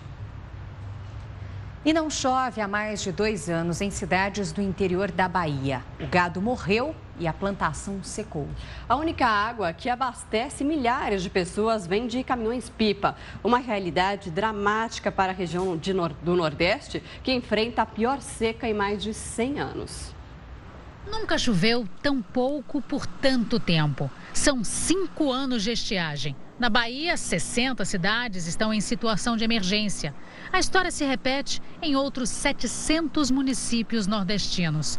É a pior seca registrada na história desde 1910, quando teve início o monitoramento. Esse mapa da Agência Nacional de Águas mostra a região central do Nordeste em marrom, onde a seca é classificada como excepcional, a pior de todas, e atinge quase que completamente os estados de Pernambuco, Piauí e Paraíba. Algumas cidades não veem uma gota d'água sequer há quase 2 anos. 70% do gado dos municípios atingidos não resistiu. Muito pouco da plantação foi adiante. A de Manoel brotou, mas não vingou. Uma tristeza só. Vivendo mesmo do dia a dia mesmo, do campo. A roça não tem nada? Nada. Não tem nada. Isso se emociona, hein? Muito. E tem família para sustentar. Para Para registrar a dificuldade, a dureza da vida no sertão, pegamos carona no caminhão do seu Edson. Todo dia ele corta uma dezena de estradas de terra em uma das regiões mais castigadas pela seca. O sofrimento do povo é muito grande. Além da dificuldade de água para eles beberem, para as necessidades de casa, os bichos também passando sede, entendeu? Viagem longa, levamos mais de 2 horas na poeira. No caminho, vemos os estragos da seca. Isso aqui tá brabo, nunca vi um negócio desse. E a água do caminhão-pipa do seu Edson finalmente chegou aqui ao destino, que é a casa da dona Honorata. Os 9.000 litros aqui na cisterna, só que não é só para ela não. Outras 4 famílias que moram aqui na vizinhança também vão vir aqui pegar água. Que é para fazer comida, para tomar banho, para dar para os animais, para tudo. Só tem aqui, mais em lugar nenhum. Se todo mundo economizar, vai durar no máximo 1 mês. A água aqui é coisa rara. Dá vontade da gente chorar, buscar a Deus. Eu choro pedindo a Deus para ter misericórdia de nós e dos bichinhos inocentes, né? Quando a chuva vem, ninguém sabe. A única certeza é que até lá sempre haverá seu Edson no caminhãozinho azul, levando um pouco de esperança sertão afora. Em outros locais onde a seca, o calor não são assim tão severos, muita gente aproveita as praias e acaba consumindo comidas e bebidas na areia. Mas é preciso muito cuidado com a higiene. O Dr. Bactéria explica os motivos dessa tensão. Como resistir a um cenário como esse? Em pleno verão, época de férias, a praia é o destino de muita gente.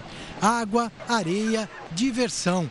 Mas tudo isso dá uma fome. De tanto exercício no mar, dá fome, sim. Tá aí a importância de ficar atento aos alimentos que compramos.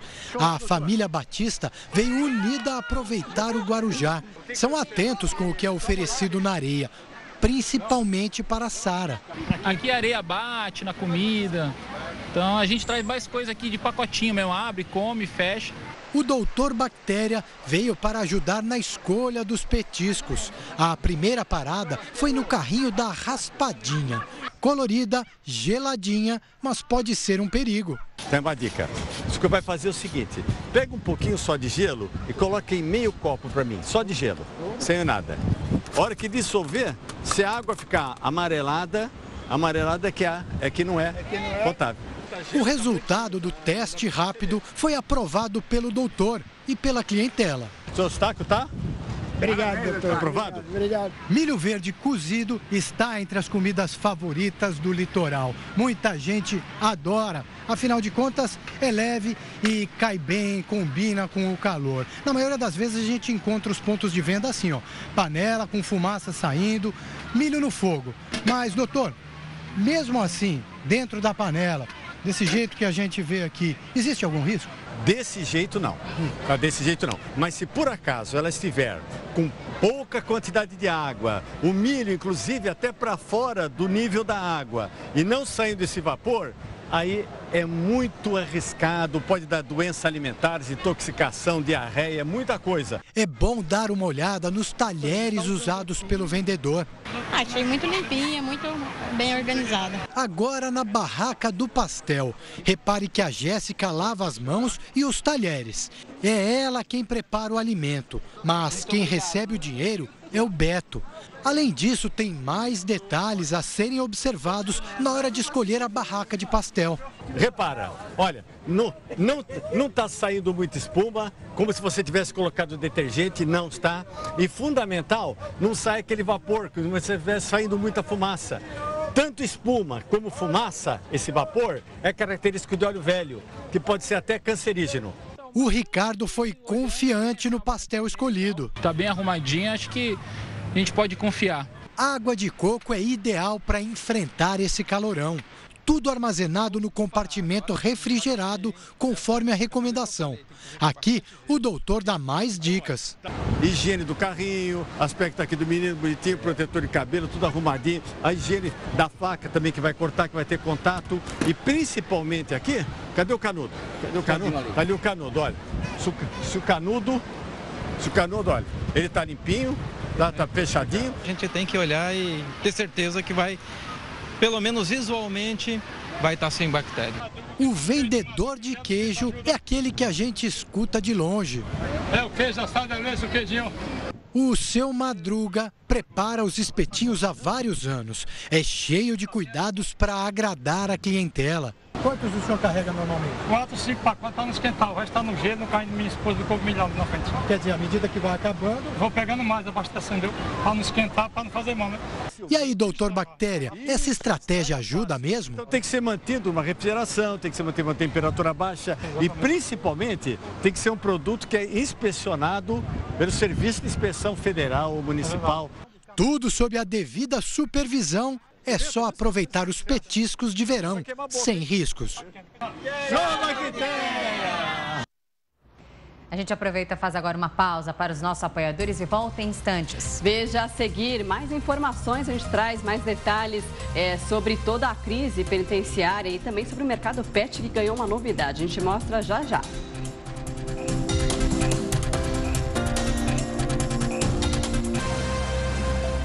Meio-dia, 46 minutos no horário brasileiro de verão. Link Record News de volta agora com a sua participação.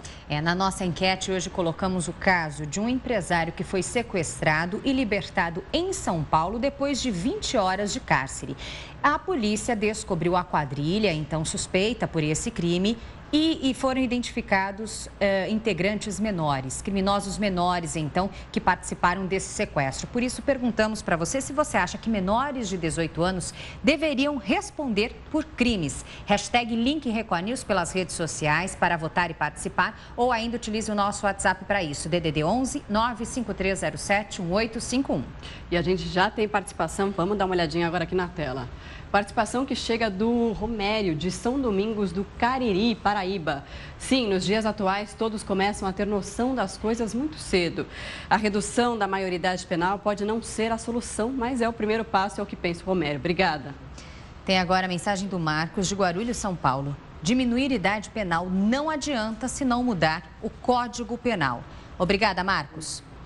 O Paulo, de São Paulo, capital. Sim, o menor deve cumprir prisão tipo escola interna, com a mesma pena temporal daquele crime cometido pelo maior. Ele, então, que defende uma pena maior, lembrando que, no máximo, o menor de idade pode ficar preso por até 3 anos. Obrigada pela sua participação, Paulo. Tem agora a mensagem do André, de Pará de Minas, Minas Gerais. Se eles têm consciência do que estão fazendo, devem ser responsabilizados e punidos pelos atos que fizeram. O André, então, que é favorável aos menores responderem por crimes. Faça como eles, participe aqui do Link Record News, registrando o que você pensa sobre o assunto até a segunda edição, resultado oficial aqui na tela. Bom, a gente muda de assunto agora porque o mercado pet ganhou uma novidade. Uma novidade deliciosa, Marcela. Os cachorros agora recebem tratamento especial com direito, inclusive, à massagem. Olha que mordomia. A posição já diz tudo. Que vida de cão que nada. Esses têm um vidão. Carinho da tia Tênis. É difícil achar alguém que dispense uma massagem. E o mesmo vale para os cachorros. Ainda mais quando é feita por uma especialista. É isso mesmo, não é qualquer carinho. A profissão da Têmis é esta, ela é uma massoterapeuta canina. Quando eu faço um carinho, eu toco minha mão, né? Tá vendo, mãos soltas. Eu vou passar a mão nos pelos. Eu não tenho pressão, eu não tenho ritmo e também não tenho uma orientação. Onde é o melhor ponto, onde eu devo tocar, onde eu não devo, né? Tudo tem um propósito, o bem-estar do animal. A massagem tira o medo e deixa o cachorro mais calmo. O Border Collie Guga faz uma vez por semana. É comum que cães da raça dele sejam muito ativos e tenham problemas nas articulações. Primeiro eu vou ativar o sistema sensorial dos cães, né? Então, através dos pelos, do toque. Por isso que pressão é muito importante, saber a velocidade que eu estou aplicando. O ritmo da massagem é importante. A dona garante, a massagem reflete no comportamento do animal. Ele ficou muito mais calmo depois que começou a fazer as massagens, porque às vezes, mesmo fazendo muita atividade durante o dia, ele chegava em casa mais agitado, ainda queria brincar com os meus outros cães. Com a massagem, já no carro, ele vai dormindo. Ficou muito mais calmo e tranquilo. Se você fizer em casa, atenção às dicas. Comece pela cabeça, entre os olhos. Faça movimentos circulares nas bochechas e deslize os dedos no sentido da boca até as orelhas. Eles adoram. Aqui a sugestão é fazer uma leve pressão nas pontinhas. E por aí vai. A massoterapeuta explica que a vontade do animal precisa ser respeitada. Se um cão não quer ser tocado, a gente não toca, porque eu acabo criando uma aversão ao toque. Mas a massagem nem sempre é só para relaxar. No caso dali que é cadeirante, os movimentos são terapêuticos. Aqui o assunto é mais sério, exige técnica para o quadro clínico dela não piorar. Ela faz muita força com as patinhas da frente? Exatamente. O que acontece? Num cão que tem um probleminha semelhante ao dela ou como ela, não tem o movimento nas patinhas de trás. Toda a força para fazer qualquer movimento, para se locomover, para deitar, ou seja, todo e qualquer movimento está concentrado todo na patinha da frente. Quem quer se especializar, existem cursos no setor. Vale lembrar que o Conselho Federal de Medicina Veterinária recomenda que a massagem terapêutica só seja feita por especialistas ou com a supervisão de um veterinário. Essas massagens têm um preço médio de R$ 120 a hora.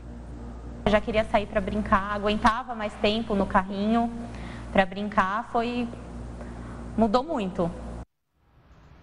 Que delícia, né? Que delícia, que iniciativa bacana, né? Cada vez mais esse mercado pet crescendo por aqui.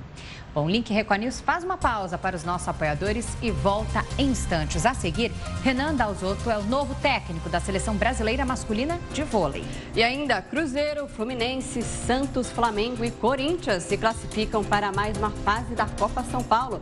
A gente mostra em instantes.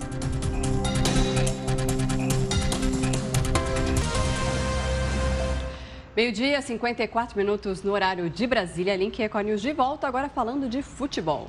Os destaques do esporte. O Corinthians voltou ao trabalho e já teve que enfrentar protestos. O ano mal começou e o time já está enfrentando a pressão da torcida, Marcela. Depois de um ano sem títulos, os torcedores esperavam o anúncio de grandes nomes. Mas os reforços parecem não ter entusiasmado. Os fogos de artifício não eram para comemorar. Na verdade, eles anunciaram a chegada dos ônibus de uma torcida organizada do Corinthians. O ano nem começou direito e o clube já atravessa a primeira turbulência. Enquanto os atletas faziam o primeiro treino físico da pré-temporada, do lado de fora do centro de treinamento, que passou a tarde desta quarta-feira sob escolta policial, cerca de 150 torcedores protestavam contra a diretoria e a falta de reforços. Uma pressão a mais em cima do novo técnico do clube. Desde que a torcida venha, tem o direito de protestar, mas que seja de uma forma pacífica, tá tudo tranquilo, a gente tem que saber levar tudo isso. Ao contrário de outras temporadas em que o Corinthians investiu na formação de grandes elencos e entrava como favorito na disputa de títulos, em 2017 o clube não fez nenhuma contratação de peso, já que não vai disputar a Copa Libertadores da América. Isso ajuda a explicar a insatisfação do torcedor. O cara tem que entender o seguinte, o Corinthians é grande demais para estar na situação que está. É complicado você ver o time adversário, né, assim, estando tão bem e o seu, você não vê nenhuma expectativa, tá ligado? Se os reforços não empolgam, até agora somente Jô, Casim e Luíde foram anunciados oficialmente, o novo técnico Fábio Carille sabe que vai ter pouco tempo para mostrar trabalho. Ou a crise vai bater a porta. Eu estou aqui há muito tempo e sabe que se as coisas não andarem, isso pode acontecer e a gente tem que estar ciente de tudo isso. E na reapresentação do Internacional, que esse ano disputa a Série B do Campeonato Brasileiro, as atenções eram para D'Alessandro. O jogador voltou ao time depois de um período no futebol argentino. A torcida não decepcionou. Esteve presente na reapresentação do grupo para a temporada de 2017. Depois de um ano emprestado para o River Plate da Argentina, um dos maiores ídolos do clube volta a pisar no gramado usando a camisa colorada. D'Alessandro promete ser o grande nome da temporada. Dali é sem palavras para descrever, né? O nosso ídolo maior. As mudanças não param por aí. O atacante Robertson, ex-Juventude, chega ao Beira-Rio. Quem já se despediu dos torcedores pelas redes sociais foi Vitinho. Outro que não seguirá no Inter é Alex. Ele teve o contrato rescindido após 3 anos e meio no clube. William, que recusou a proposta de renovação, não fará a pré-temporada com o restante dos jogadores. Assim como o meia Anderson, que nem apareceu na reapresentação. É um caminho árduo, é um caminho difícil para retornar à Série A, mas com trabalho, com dedicação, eu acho que uma equipe grande como é a equipe do Internacional tem plenas condições de voltar e voltar bem à Série A. Cruzeiro, Fluminense, Santos, Flamengo e Corinthians se classificaram para mais uma fase da Copa São Paulo. O Corinthians avançou ao golear o Mantiqueira de São Paulo por 5-1. O adversário do Corinthians na próxima fase será o Coritiba, que derrotou o Taubaté do interior paulista. Atual campeão, o Flamengo garantiu a permanência na Copa São Paulo ao vencer o Nacional por 6-0. O Flamengo vai encarar o São Caetano, que derrotou o Goiás por 2-1. O Santos conseguiu apenas um gol contra o Flamengo de São Paulo e agora enfrenta o Avaí. O time de Santa Catarina venceu o Rio Branco do Acre por 3-0. Em um jogo bastante movimentado, o Fluminense fez 4-2 no Figueirense e também passou para a próxima etapa. O Juventus, que fez 1-0 no Grêmio Osasco, será o próximo adversário do Fluminense. O Cruzeiro derrotou o Bahia por 2-0 e também está classificado. E a equipe mineira vai ter um adversário paulista, o Bragantino, que passou pelo Trindade de Goiás.